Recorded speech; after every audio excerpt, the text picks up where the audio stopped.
Կենտրոնի եթերում անցուդարձն է, եկեք միասին ու կարճ ամփոփենք օրվա կարևոր իրադարձությունները Հայաստանից ու աշխարհից։ Բարի երեկո։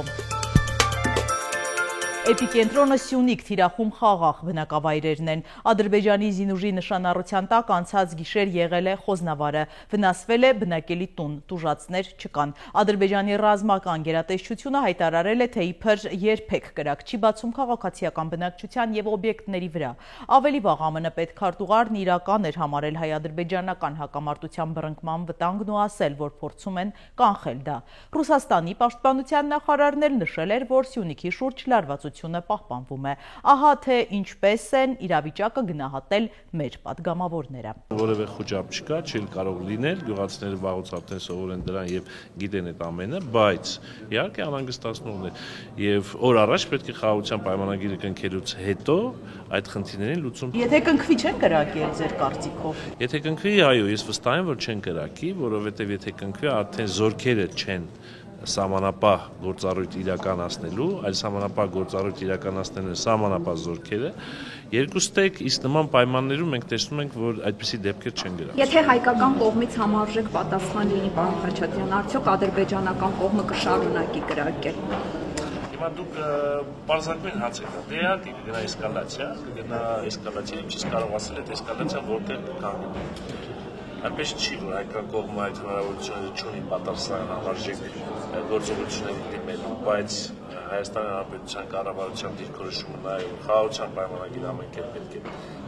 կերպ պետք է հասնել խաղաղության պայմանագրին եւ էսկալացիոն գործողությունները բայց նաև չեն տանում, որովհետեւ մեր զինված ուժերը բավականին adekvat եւ հավասարակշռված գործողություններ իրականացնում։ Սա զուտ պատահական կրակոցներ չեն։ Պատահական չի լինում, որ այդ կրակոցները սկզբում լինում են անկանոն, հետո մարտական դիրքերի, հետո արդեն ուղիղ բնակավայրի ուղղությամբ։ Ընդ որում նշանառության տակ են վերցված կոնկրետ արդեն առանձնատներ եւ ոչ միայն այսօր հաղորդված տեղեկատվության հետ կապված, այլ սրանից նաեւ մի քանի շաբաթ առաջ մի քանի անգամ նաեւ բնակավայրի ուղղությամբ ուղղված այդ կրակոցները ակնհայտ են դարձնում, որ ուղիղ եղել է նշանառություն, որովհետեւ խոցման տիրույթը եղել է ապակիները, այսինքն տան ապակիները, դուռն է եղել եւ այլն։ Պատերազմ չի լինելու է խաղաղություն, ընդամենը օր առաջ էր սարդարապատում հայտարարել Նիկոլ Փաշինյանը։ Վարչապետի խոսքով մենք հաղթահարել ենք կորուստների պատմության շրջափուլը եւ թեվակոխել ենք ձեռքբերումների մի խոստումնալից դարաշրջան։ Հոռետեսությունն ու հուսահատությունը այլևս Հայաստանի ուղեկիցը չեն։ Աղքատների բանակ չի լինելու, հակառակը, պատգամավոր Հայկ Սարգսյանը շարունակում է պաշտպանել գումարի դիմաց քիչ ծառայելու իր աղմկահարույց նախագիծը։ Ոչ մի ձևով դեր այդ օրենքը նույնիսկ ներսում համաձայնության ով են նման բան ասում։ Դե քննարկումը այս ամեն ինչի մասին է խոսքը։ Քննարկումը խոսում է դրա մասին, որ նյութը շատ կարևոր է, դրա համար անընդհատ քննարկումներ ենք անցկացնում։ Իսկ դուք հարուստների եւ աղքատների բանակ չեք ուզում ստեղծել դրա։ Ես մանրամասն մի քանի անգամ պատասխանել եմ այդ հարցին, վաղը կհրավիրեմ լրագրողներին, եթե ժամանակ ունեք, կգաք էլի կպատասխանեմ ձեր հարցին։ Բացառում եք օրակարգից կհանվի։ Աղքատների բանակ է լինելու, թե ոչ բանակ։ Իհարկե ոչ։ Հակառակը նախագծի նպատակն այն է, որ լինի բանակը բոլորի համար, ծառայեն նաև հարուստները ինչի խամ։ Իսկ այս ընթացքում Ադրբեջանի հրթիռահրետանային զորքերը Սմերջ համազարգային կրակի ռեակտիվ համակարգերի կիրառմամբ զորավարժություններ են անցկացրել, ահա կադրերը։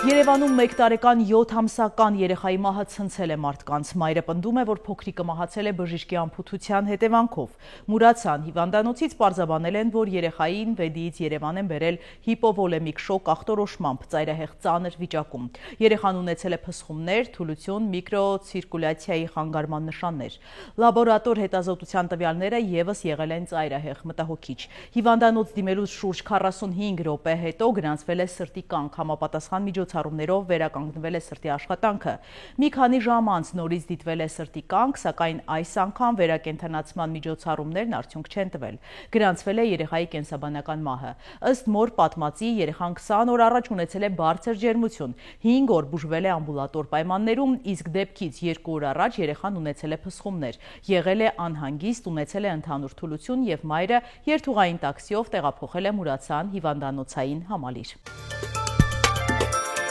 Արտակարգ դեպք է տեղի ունեցել Բագրատունյաց պողոտայում, եղբայրների վեճն ավարտվել է դանակահարությամբ, տանը 15-ամյա տղան խոհանոցային դանակով հարվածել է 16-ամյա եղբորը, նա ձերբակալվել և ներկայացվել է վարույթն իրականացնող մարմին։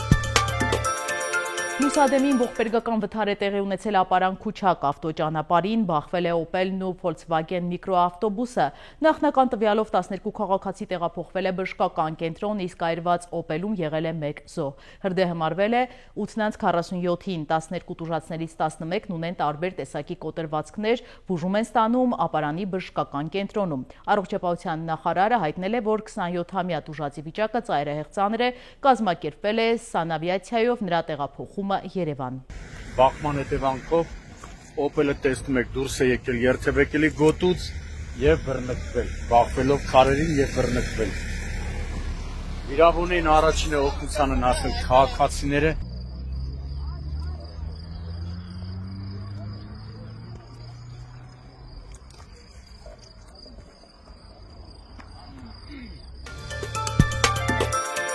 Կառավարության նիստում Նիկոլ Փաշինյանն իր զարմանքն է հայտնել, որ մարզահամերգային համալիրում հարսանիքը մեծ աղմուկ է բարձրացրել։ Քննադատելու փոխարեն Փաշինյանը հորդորել է քաջարել, որ Դուբայում ճոխ հարսանիք անելու փոխարեն հարուստները փողերը ծախսեն հայրենիքում։ Նիկոլ Փաշինյանը անդրադարձել է նաև եկեղեցիներին, ասելով, որ մեր եկեղեցիները չուլանացված են։ Ես դες պաշտոնապես ասում եմ, որ մեր եկեղեցիները չուլանացված են, չուլանացված։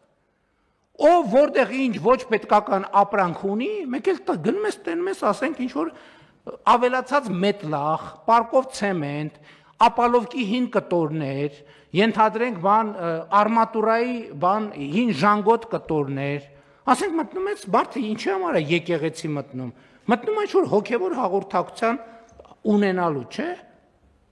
Մեկ էլ մտնում ես նայում ես այդտեղ աղբալացրած, այնտեղ աղբալացրած, այնտեղ ինչ որ մեկի հին շորերն են, այնտեղ մեկը կոշիկներն ա դրել, այնտեղ մեկը իր հին կռավատնա վերը դրել։ Բայց ո՞նց կարելի է ասենց էլի, այսքան ինչքան կարելի է այսքան կեղծ լինել, հարգելի ներկաներ, ինչքան կարելի է ինչքան կարելի է այդքան խոսել սրբության մասին ու այդքան արտասուրբ լինել։ Պաղեստինի դեսպանն արտասվել է ՄԱԿ-ի անվտանգության նիստում նկարագրելով Գազայում երեխաների տառապանքները։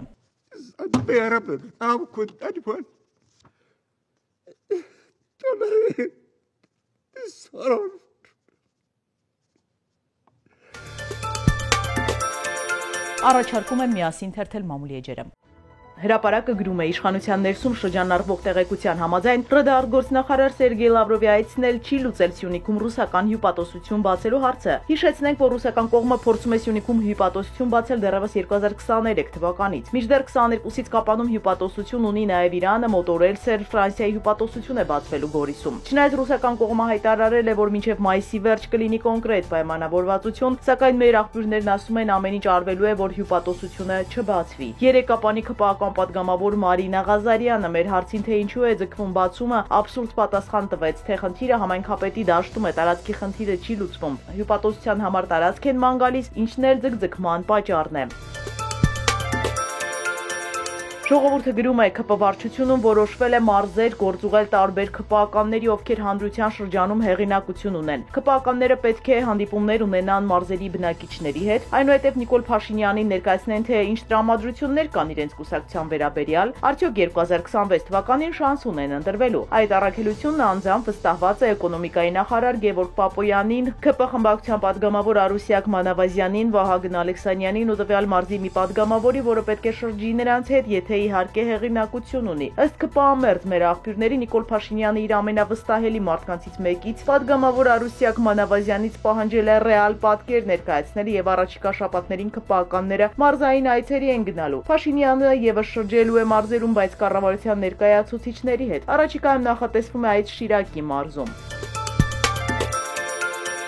Հրապարակը գրում է Արթուն ենք նախաձեռնության իմպիչմենտի գործընթացի ամենահավանական թեկնածուն ԱԱԾ նախկին տնօրեն հայրենի կուսակցության ղեկավար Արթուր Վանեցյանն է, որի անունը վերջին օրերին քննարկվում է։ Երրորդ նախագահի թիմի համար Վանեցյանը կարծես ընդունելի թեկնածու է, մինչդեռ երկրորդ նախագահը շարունակում է թերահավատորեն մոտենալ բուն գործընթացին եւ Իշխան Սաղաթելյանի միջոցով Վանեցյանին որոշ մեսիջներ է փոխանցել, որ պետք չէ մտնել անհեռանկարային մի գործընթացի մեջ, որի ելքն ի սկզբանե կանխորոշված է։ Միևնույն ժամանակ ասել է, որ եթե Վանեցյանը կարողանա 8 պատգամավորի ստորագրություն հավաքել իր թեկնածության շուրջ, իր խմբակցության 28 պատգամավորի աջակցությունը կստանա։ Բացի այդ, վստահեցրել է, որ Վանեցյանը բավականին բարձր վարկանիշ ունի եւ ճիշտ կլինի պատրաստվի հաջորդ ընտրություններին, հատկապես որ եթե մտնի իմպիչմենտի գործընթացի մեջ, ինքը չի կարող երաշխավորել, որ իր թիմը չի քննադատի Վանեցյանին։ Արթուր Վանեցյանը մեկնել է Մոսկվա, մտերիմները վստահեցնում են, որ գնացել է Մոսկվա բնակ եղբոր հետ խորհրդակցելու իր առաջադրման մասին եւ վերադառնալու է մայիսի 31-ին։ Քաղաքական շրջանակները չեն բացառում, որ նա ուղևորության ընթացքում նաև որոշ ռուս պաշտոնյաների հետ կհանդիպի։ Հրապարակը գրում է մայիսի 21-ին լրացել է Արցախի Հանրապետության նախագահի լիազորությունների ժամկետը, 3 առաջադրումների վերջնաժամկետն էր, սակայն տեղեկացանք, որ թեկնածու չի առաջադրվել։ Արցախի քաղաքական դասի վրա Հայաստանի իշխանություններից մեծ ճնշումներ են գործադրվում, իսկ Ալեն Սիմոնյանը բացի է բաց ասաց, որ մեր կողմից Արցախի նախագահ ընտրելու հայելային անդրադարձն ադրբեջանցիների կողմից Արևմտյան Ադրբեջան պահանջելն է, Սամվել Բաբայանի թիմն է հետ կանգնել նախնական պայմանավորվածությունից եւ հրաժարվում է մասնակցել ընտրությանը, վկայակոչելով Հայաստանի իշխանությունների վերջին հայտարարությունները։ Այս ամենը հաշվի առնելով միակ հավանական թեկնածու Սամվել Շահրամանյանը եւս ծանրու թեթև է անում, իսկ եթե առաջադրվի հետագայում Հայաստանի հետ ինչ որ բան տեղի ունենա, ողջ պատասխանատվությունն իր ուսերին է բարդվելու։ Մեզ ասացին, որ բուրն քննարկումներ են ընթանում ԱՀ-խորհրդարանականների շրջանում, որպեսզի գոնե երկրորդ ժամկետում լիազորությունների ավարտից 10 օր հետո հաջորդ շաբաթ թեկնածու առաջադրվի։ Եթե անգամ Բաբայանի պատգամավորները չմասնակցեն քվեարկությանը, ապա խորհրդարանի մյուս խմբակցություններն ունեն բավարար ձայներ նախագահ ընտրելու։ Եթե երկրորդ ժամկետում էլ չհաջողվի, ապա նախագահի պարտականությունները ըստ օրենքի կկատարի ԱԺ նախագահը։ Ժողովուրդը գրում է Նիկոլ Փաշինյանը Սահմանադրական դատարանի դատավորի պաշտոնում ներկայացրել է Հանրապետություն կուսակցության խորհրդի անդամ Արտակ Զեյնալյանին։ Ժողովուրդ օրաթերթի տեղեկություններով ՍԴ ներսում Զեյնալյանի թեկնածությունն ընդունվել է սառն ընդունելությամբ։ Դատարանի մի շարք անդամներ նախընտրում էին տեսնել ԱԺՊ-իրավական հանձնաժողովի նախագահ Վլադիմիր Վարդանյանին, սակայն Փաշինյանը որոշել է Վարդանյանին պահել խորհրդարանում, իսկ ՍԴ ուղարկել Զեյնալյանին։ Արդյունքում ՍԴ դատավորները անկախ իրենց նախընտրություններից ստիպված են լինելու համագործակցել Զեյնալյանի հետ։ Թայվանում ներկայացվել է աշխարհի ամենացածր մեքենան, այն այնքան ցածր է, որ վարորդը ստիպված է պառկել դրա մեջ։